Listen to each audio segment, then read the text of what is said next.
ततो युद्धपरिश्रान्तं समरे चिन्तया स्थितं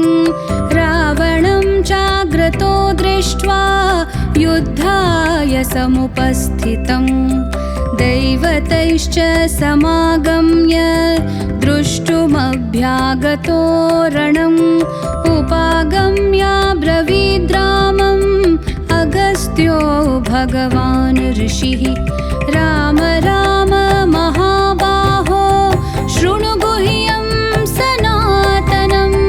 येन सर्वानरीन् वत्स समरे विजयिष्यसि आदित्य हृदयं पुण्यं सर्वशत्रुविनाशनं जयावहं जपे नित्यम् अक्षय्यं परमं शिवम् सर्वमङ्गलमाङ्गल्यं सर्वपापप्रणाशनं चिन्ताशोकप्रशमनम् आयुर्वर्धनमुत्तमम्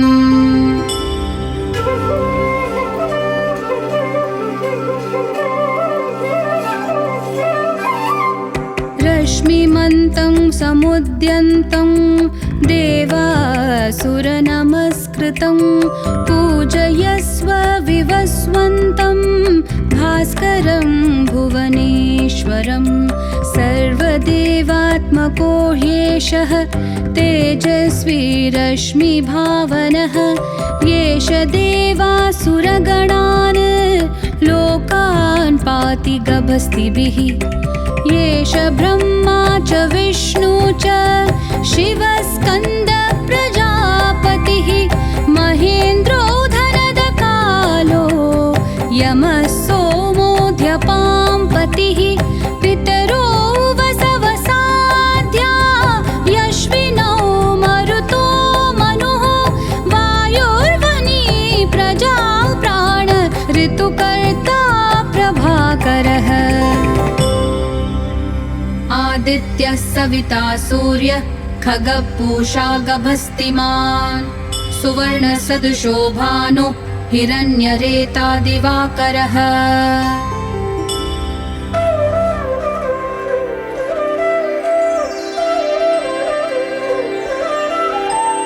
हरिदश्वः सहस्रार्चिः सप्तसप्तिर्मरीचिमान् तिमिरोन्मन्थन शम्भुस्त्वष्टा मार्ताण्ड अंशुमान् हिरण्यगर्भः शिशिर स्तपनो भास्करो रविः अग्निगर्भोदिते पुत्रः शङ्खशिशिरनाशनः व्योमनाथस्तमो भेदी ऋग्यजुस्सामपारगः घनवृष्टिरपां मित्रो विद्यवीथि प्लवङ्गमः आतपी मण्डली मृत्युः पिङ्गल सर्वतापनः कविर्विश्वो महातेजा रक्त सर्वभवोद्भवः नक्षत्रग्रहताराणामधिपो विश्वभावनः तेजसामपि तेजस्वी द्वादशात्मन्नमोऽस्तु ते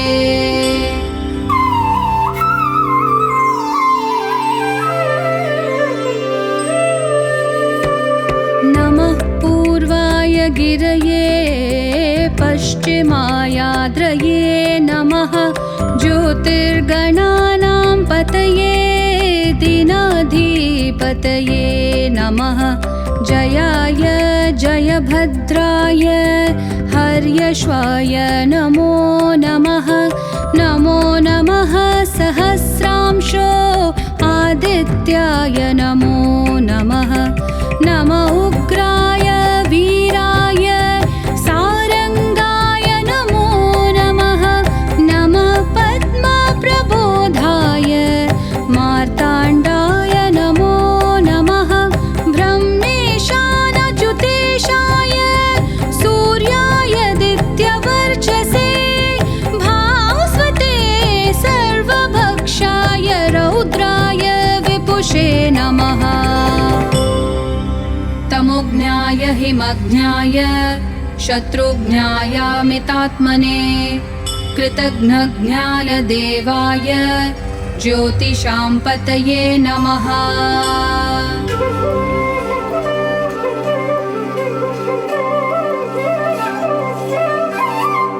तप्तचामीकराभाय वनये विश्वकर्मणे नमस्तमोऽभिनिज्ञाय रुचये लोकसाक्षिणे नाशयत्येष वैभूतं तदैव सृजति प्रभुः पायत्येष तपत्येष वर्षत्येष गभस्तिभिः येष सुप्तेषु जागर्ति भूतेषु परिनिष्ठितः येष एवाग्निहोत्रं च फलं चैवाग्निहोत्रिणां वेदाश्च क्रतवश्चैव क्रतूनां फलमेव च यानि कृत्यानि लोकेषु सर्व एष रविप्रभुः येन मापत्सु कृच्छ्रेषु कान्तारेषु भयेषु च कीर्तयन् पुरुषः कश्चिन् नावसीदति राघव।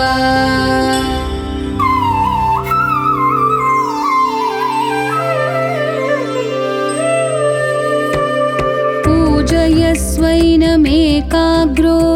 देवदेवं जगत्पतिं एतत्त्रिगुणितं जप्त्वा युद्धेषु विजयिष्यसि अस्मिन् क्षणे महाबाहो रावणं त्वं वधिष्यसि एवमुक्त्वा तदागस्त्यो जगाम च यथागतम् एतच्छ्रुत्वा महातेजा नष्टशोको भवत्तदा धारयामास सुप्रीतो राघव प्रयतात्मवान् आदित्यं प्रेक्ष्य जप्त्वा तु परं हर्षमवाप्तवान् त्रिराचम्य शुचिर्भूत्वा धनुरादाय वीर्यवान् रावणं प्रेक्ष्य हृष्टात्मा युद्धाय समुपागतं सर्वयत्नेन महता वधे तस्य धृतोऽभवत्।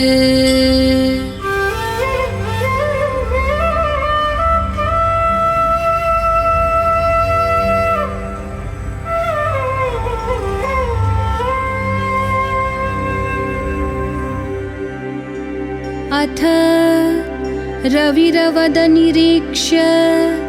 रामं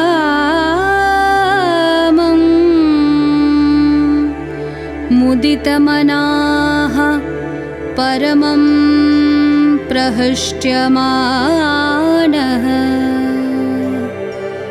निशिचरपते समक्षं विदित्वा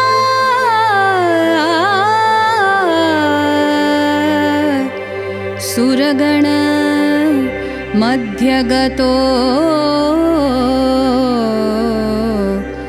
वचस्त्वरेति।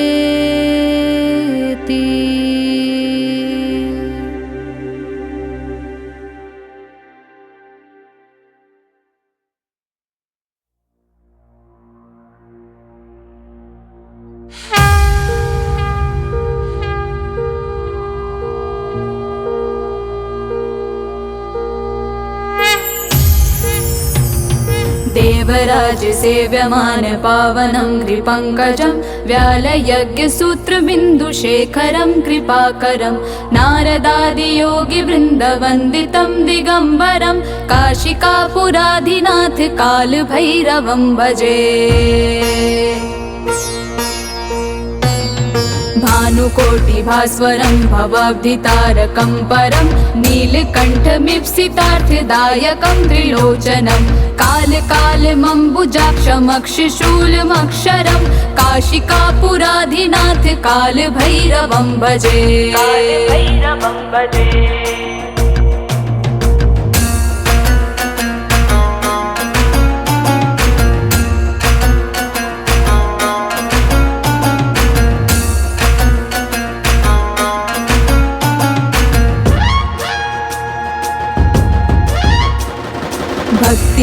सिद्धिदायकं प्रशस्तचारु विग्रहं भक्तवत्सलं स्थितं समस्तलोकविग्रहं विणिक्वनं मनोज्ञहिम किङ्किणीलसत्कटिं काशिकापुरादिनाथ कालभैरवं भजे।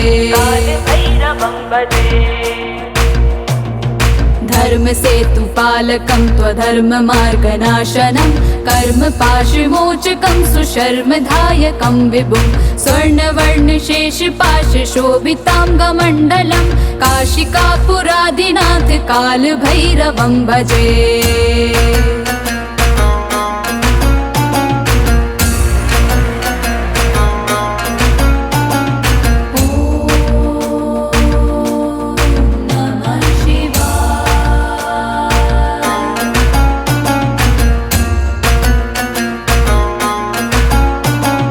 रत्नपादुका प्रभाभिरामपादयुग्मकं नित्यमद्वितीयमिष्टदैवतं निरञ्जनं मृत्युदर्पनाशनं करालदंशमोक्षणं काशिकापुरादिनाथ कालभैरवं भजे।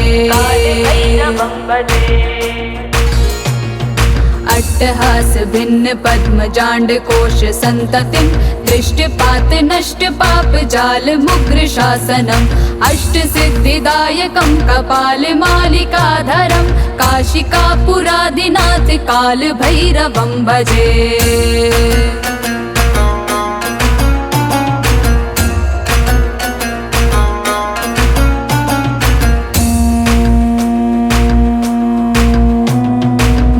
संगनायकं विशालकीर्तिदायकं काशीवासलोकपुण्यपापशोधकं विभुं नीतिमार्गकोविदं पुरातनं जगत्पतिं काशिकापुरादिनाथ कालभैरवं भजे।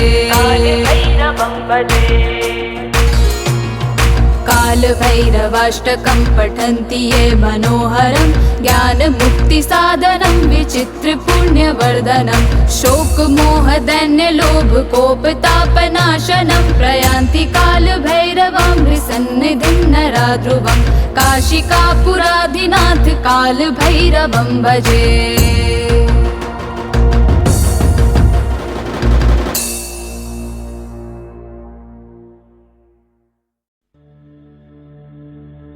श्री गुरुचरण सरोज रज निज मन मुकुर सुधारी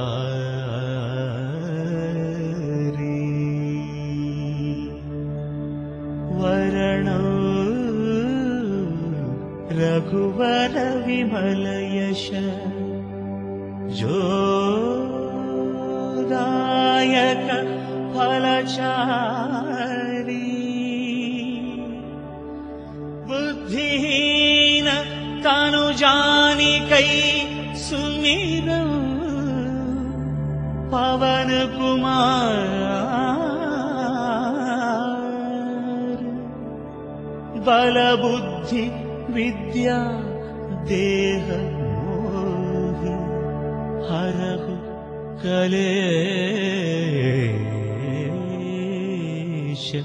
विकार। जय हनुमान जय हनुमान जय हनुमान जय हनुमान जय हनुमान जय हनुमान जय हनुमान जय हनुमान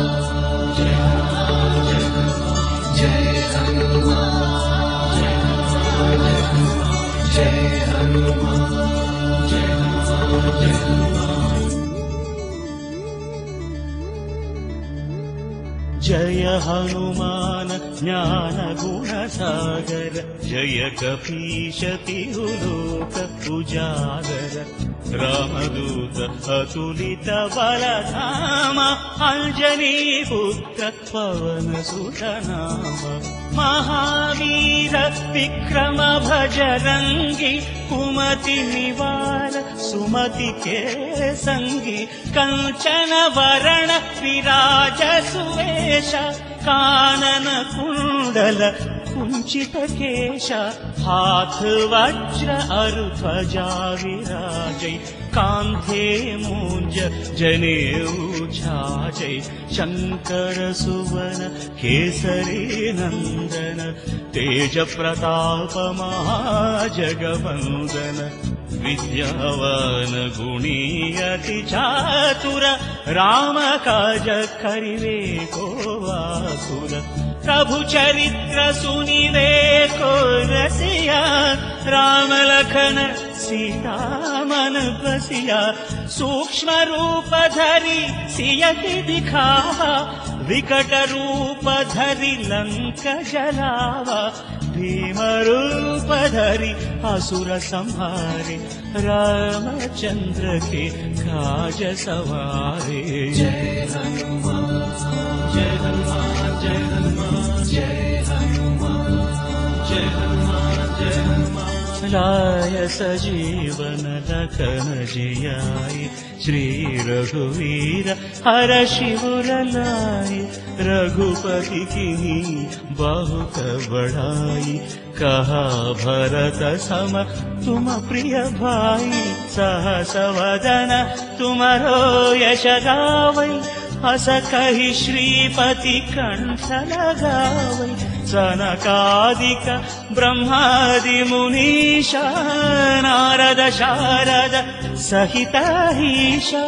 यम कुबेर दिगपाल जहाँ ते कवि कोविद कहि सकै कहाती तुम उपकार सुग्रीव ही कीन्हा राम मिलाय राजपद दीन्हा तुम्हारो मंत्र विभीषण माना लंकेश्वर भय सब जग जाना युग सहस्र योजन परभानु लील्योताहि मधुर फल जानु प्रभु मुद्रिका मेलि मुख माहि जलधि लांघि गए अचर जनाहि दुर्गम काज जगत के जेते सुगम अनुग्रह तुम्हारे तेते जय हनुमान जय हनुमान जय हनुमान जय हनुमान जय हनुमान राम दुआरे तुम रखवारे होतन आज्ञा बिनु पैठारे सब सुख लहे तुम्हारी शरण तुम रक्षक काहू को डरना आपन तेज सम्हारो आपै तीनों लोक हाँकते कांपे भूत पिशाच निकट नहीं आवै महावीर जप नाम सुनावै नासै रोग हरै सब पीरा जपत निरंतर हनुमत वीरा संकट ते हनुमान छुड़ावै मन क्रम वचन ध्यान जो लावै सब पर राम तपस्वी राजा तिनके काज सकल तुम साजा और मनोरथ जो कोई लावै तासु अमित जीवन फल पावै चारों युग परताप तुम्हारा है परसिद्धि जगत उजियारा साधु संत के तुम रखवारे असुर निकंदन राम दुलारे जय हनुमान जय हनुमान जय हनुमान जय हनुमान जय हनुमान जय हनुमान अष्ट सिद्धि नवनिधि के दाता असबर दीन जानकी माता राम रसायन तुम्हारे पासा सदा रहो रघुपति के दास तुम्हारे भजन राम को पावै जन्म जन्म के दुख बिसरावै अंत काल रघुवर पुर जाई जहाँ जन्म हरि भक्त कहाई और देवता चित्तन धरई हनुमत सेई सर्व सुख करई संकट हटई मिटई सब पीरा जो सुमिरई हनुमत बलवीरा जय जय जय हनुमान गोसाई कृपा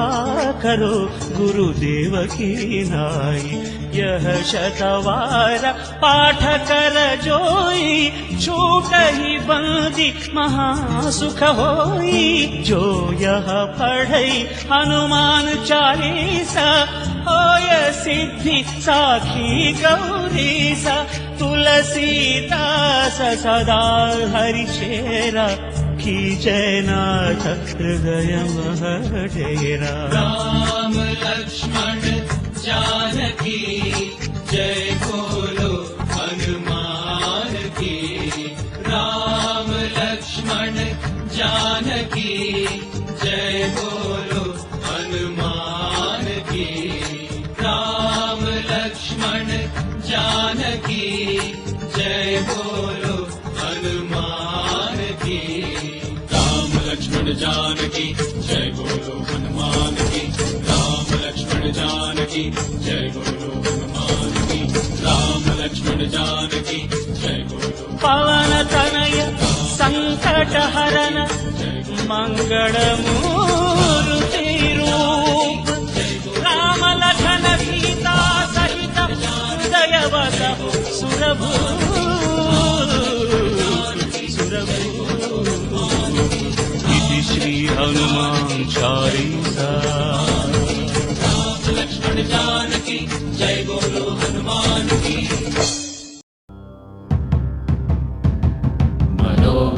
मनोबुद्ध्यहंकार चित्तानि नाहं न च श्रोत्रजिह्वे न च घ्राणनेत्रे न च व्योमभूमे न तेजो न वायु चिदानन्दरूपा शिवोऽहं शिवोऽहं चिदानन्दरूपा शिवोऽहं शिवोऽहं चिदानन्दरूपा शिवोऽहं शिवोऽहं न च प्राणसंज्ञो न वै पञ्चवायु न वा सप्तधातुर्न वा पञ्चकोश न वा पाणिपादं न चोपस्थपायु चिदानन्दरूपा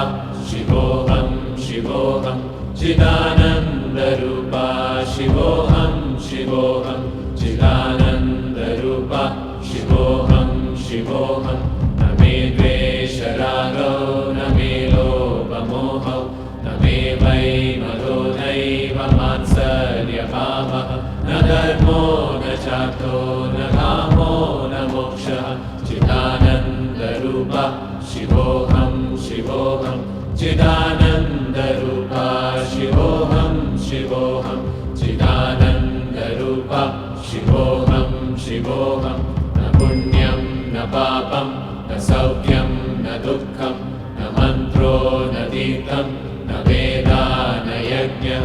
अहं भोजनं नैव भोज्यं न भोक्ता चिदानन्दरूपा शिवोऽहं शिवोऽहं चिदानन्दरूपा शिवोऽहं शिवोऽहं चिदानन्दरूपा शिवोऽहं शिवोऽहं न मे मृत्युशङ्का न मे जातिभेदः पिता नैव मे नैव माता न जन्मः न बन्धुर्न मित्रं गुरुर्नैव शिष्यः चिदानन्दरूपा शिवोऽहं शिवोऽहं चिदानन्दरूपा शिवोऽहं शिवोऽहं चिदानन्दरूपा शिवोऽहं शिवोऽहम् अहं निर्विकल्पो निराकाररूपो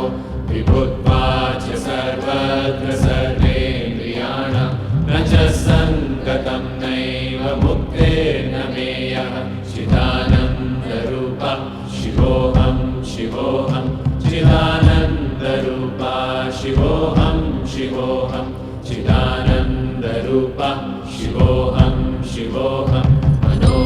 मनोबुद्ध्यहङ्कार चित्तानि नाहं न च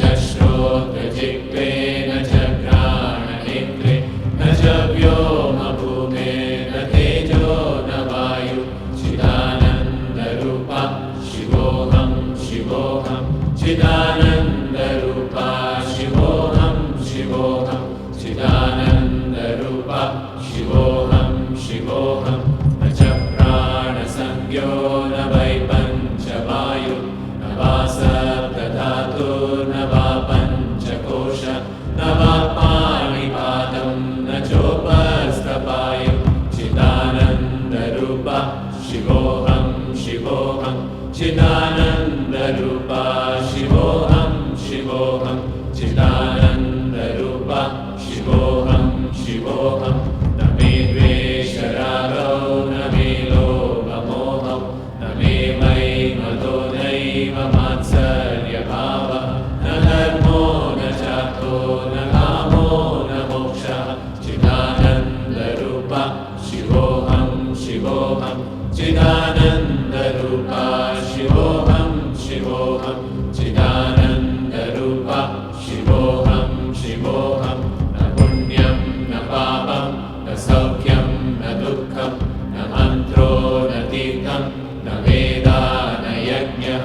अहं भोजनं नैव भोज्यं न भोक्ता चिदानन्दरूपा शिवोऽहं शिवोऽहं चिदानन्दरूपा शिवोऽहं शिवोऽहं चिदानन्दरूपा शिवोऽहं शिवोऽहं न मे मृत्युशङ्का न मे जातिभेदः विधानैव मे नैव माता न जन्मः न बन्धुर्न मित्रं गुरुर्नैव शिष्यः चिदानन्दरूपा शिवोऽहं शिवोऽहं चिदानन्दरूपा शिवोऽहं शिवोऽहं चिदानन्दरूपा शिवोऽहं शिवोऽहम् अहं निर्विकल्पो निराकाररूपो विभुत्वाच्च सर्वत्र सर्वेन्द्रियाणां न च सङ्गतं नैव मुक्तिर्न मेयः चिदानन्दरूपा शिवोऽहं शिवोऽहं चिदानन्दरूपा शिवोऽहं शिवोऽहं चिदानन्दरूपा शिवोऽहं शिवोऽहं मनोबुद्ध्यहङ्कारचित्तानि नाहं न च श्रोत्रजिह्वे न च घ्राणनेत्रे न च व्योमभूमिर्न तेजो न वायु चिदानन्दरूपा शिवोऽहं शिवोऽहं चिदानन्दरूपा शिवोऽहं शिवोऽहं चिदानन्दरूपा शिवोऽहं शिवोऽहं न च प्राणसंज्ञो न वै पञ्चवायु न वा सप्तधातुर्न वा पञ्चकोश न वा पाणिपादं न चोपस्थपायु चिदानन्दरूपा शिवोऽहं शिवोऽहं चिदानन्दरूपा शिवोऽहं शिवोऽहं चिदानन्दरूपा शिवोऽहं शिवोऽहं न मे द्वेषरागौ न मे लोभमोहौ न मे मदो नैव मात्सर्यभावः न धर्मो न चार्थो न कामो न मोक्षः चिदानन्दरूपा शिवोऽहं शिवोऽहं चिदानन्दरूपा शिवोऽहं शिवोऽहं चिदानन्दरूपा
अपराजितायै विद्महे प्रत्यङ्गिरायै धीमहि तन्नो उग्रा प्रचोदयात्।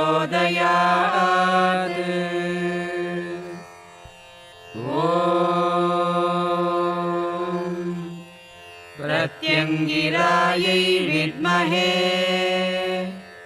शत्रुनिषूदिन्यै धीमहि तन्नो देवी प्रचोदयात्।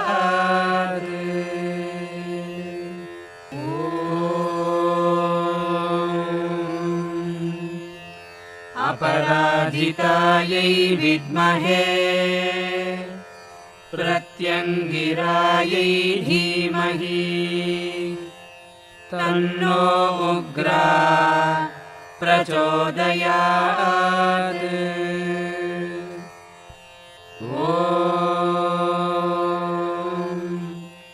प्रत्यङ्गिरायै विद्महे शत्रुनिषूदिन्यै धीमहि तन्नो देवी प्रचोदयात्।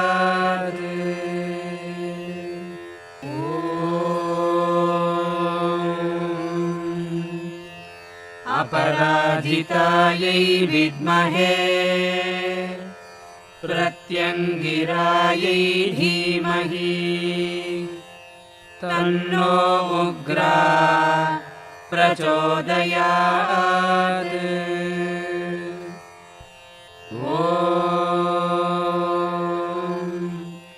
प्रत्यङ्गिरायै विद्महे शत्रुनिषूदिन्यै धीमहि तन्नो देवी प्रचोदयात्।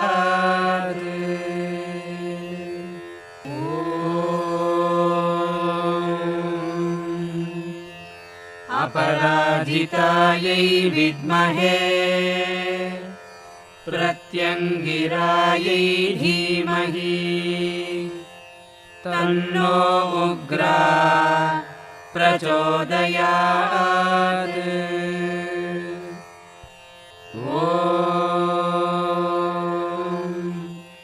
प्रत्यङ्गिरायै विद्महे शत्रुनिषूदिन्यै धीमहि तन्नो देवी प्रचोदयात्।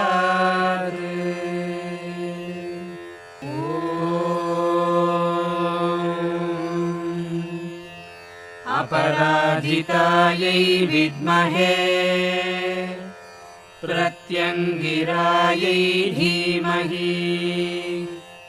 तन्नो उग्रा प्रचोदयात्।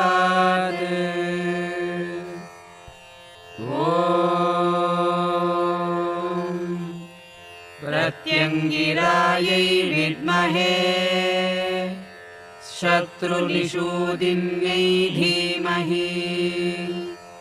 तन्नो देवी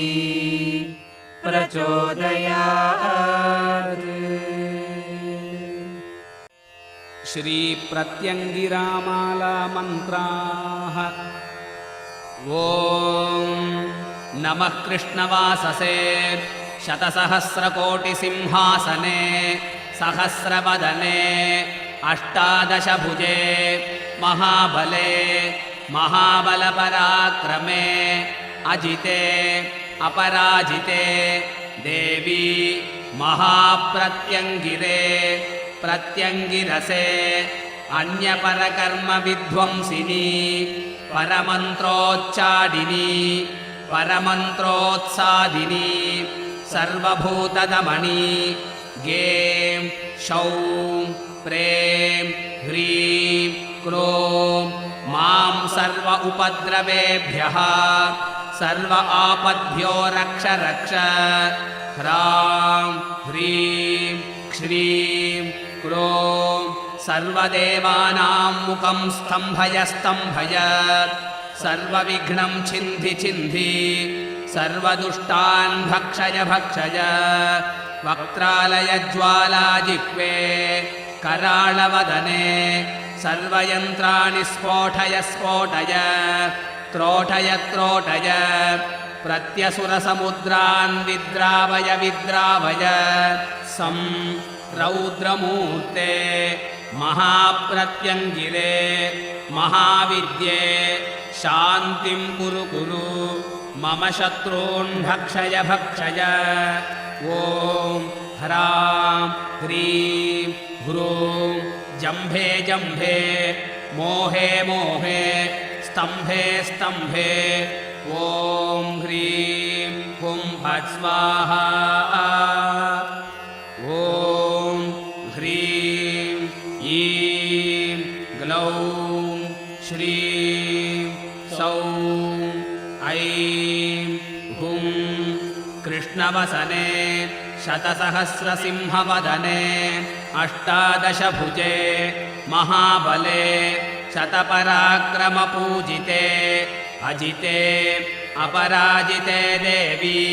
प्रत्यङ्गिरे परसैन्य परकर्म विध्वंसिनी परमन्त्र परयन्त्र परतन्त्र उच्चाटिनी परविद्या ग्रासकरे सर्वभूतदमणि क्षं ग्लौं सौं ईं ह्रीं ग्रीं ग्रां ये ह्येहि प्रत्यङ्गिरे चितचिद्रूपे सर्व उपद्रवेभ्यः सर्वग्रहदोषेभ्यः सर्वरोगेभ्यः प्रत्यङ्गिरे मां रक्ष रक्ष ह्रां ह्रीं ह्रूं ह्रैं ह्रौं हरः क्षां क्षीं क्षूं क्षैं क्षौं क्षः ग्लां ग्लीं ग्लौं ग्लैं ग्लौं ग्लः प्रत्यङ्गिरे परब्रह्ममहिषी परमकारुणिके ये हि मम शरीरे आवेशय आवेशय मम हृदये स्फुर स्फुर ममांशे प्रस्फुर प्रस्फुर सर्वदुष्टानां वाचं मुखं पदं स्तम्भय स्तम्भय जिह्वां कीलय कीलय बुद्धिं विनाशय विनाशय प्रत्यङ्गिरे महाकुण्डलिनी चन्द्रकलावतंसिनी वेदाळवाहने प्रत्यङ्गिरे कपालमालाधारिणी त्रिशूलवज्राङ्कुशबाण बाणासनपानिपात्र भूरिदं मम शत्रुश्रोणिदं पिब पिब मम शत्रून् मांसं खादय खादय मम शत्रून् ताडय ताडय मम वैरिजनान् दह दह मम विद्वेषकारिणं शीघ्रमेव भक्षय भक्षय श्रीप्रत्यङ्गिरे भक्तकारुणिके शीघ्रमेव दयां कुरु कुरु सद्योज्वरजाड्यमुक्तिं कुरु कुरु वेदाळब्रह्मराक्षसादीन् जहि जहि मम शत्रून् ताडय ताडय प्रारब्धसञ्चितक्रियमाणान् दह दह दूषकान् सद्यो दीर्घरोगयुक्तान् कुरु कुरु प्रत्यङ्गिरे प्राणशक्तिमये मम वैरिजनप्राणान् हन हन मर्धय मर्धय नाशय नाशय ॐ श्रीं ह्रीं क्लीं सौं ग्लौं प्रत्यङ्गिरे महामाये देवि देवी मम वाञ्छितं कुरु कुरु मां रक्ष रक्ष प्रत्यङ्गिरे स्वाहा